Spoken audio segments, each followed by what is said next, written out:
நாம் அவரை உற்சாகத்தோடு துதிக்க வேண்டும். நமக்கு கொடுக்கப்பட்டிருக்கிற ஸ்லாக்கியத்தை நாம் பயன்படுத்திக் கொள்ள வேண்டும். தேவனை துதிப்பதற்காகவே நாங்கள் உண்டாக்கப்பட்டோம் என்று வேதம் சொல்லுகிறது. ஹல்லேலூயா! நாம் உற்சாகத்தோடு அவரை கரங்களை தட்டி நாம் துதிக்க வேண்டும். தேவனுடைய கண்கள் இந்த இடத்திலே உலாவிக் கொண்டிருக்கிறது என்று வேதம் சொல்லுகிறது. என்றும் ஆனந்தம் என்ற பாடலை நாம் எல்லோரும் சேர்ந்து பாடுவோம். என்றும் ஆனந்தம் என் இயேசு தருகிறார். என்றும் ஆனந்தம் என் இயேசு தருகிறார்.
உற்சாகமாக முழு மனதோடு நாம் துதிக்க வேண்டும். வேதம் சொல்லுகிறது, கர்த்தர் மேல் பாரத்தை வைத்துவிடு, கலங்கி தவிக்காதே, அவரே உன்னை ஆதரிப்பார் என்று. ஹல்லேலூயா, ஹல்லேலூயா.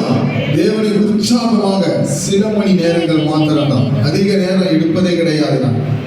சில மணி நேரங்கள் உற்சாகத்தோடு நம்மை மறந்து தேவ சமூகத்திலே அவரை முகமுகமாக நாம் பார்த்து துதிக்க வேண்டும் என்று வேதம் சொல்லுகிறது. ஹல்லேலூயா, ஹல்லேலூயா. நம்முடைய வாழ்க்கையிலே நமக்கு பிரச்சனை உண்டு, போராட்டம் உண்டு, துக்கம் உண்டு, கலக்கம் உண்டு. ஐயோ, நான் எதற்காக வாழ வேண்டும் என்று நினைத்த நாட்கள் உண்டு. ஆனாலும் என் இயேசு சொல்லுகிறார், நான் உன்னோடு இருக்கிறேன், உன்னை தப்புவித்து உன்னை கனப்படுத்துவேன் என்று. ஹல்லேலூயா. எத்தனை பேர் விசுவாசிக்கிறீங்க? கரங்களை தட்டி ஹல்லேலூயா, ஹல்லேலூயா. சொந்தம் என்று சொல்லிக்கொள்ள உம்மை விட யாரும் இல்லை என்ற பாடலை பாடலாம். சொந்தம் என்று சொல்லிக்கொள்ள உம்மை விட யாரும் இல்லை, சொத்து என்று அள்ளிக்கொள்ள உம்மை விட ஏதும் இல்லை. இயேசுவே, இயேசுவே, இயேசுவே, இயேசுவே, இயேசுவே, இயேசுவே. உம் தழும்புகளால் நான் சுகமானேன்,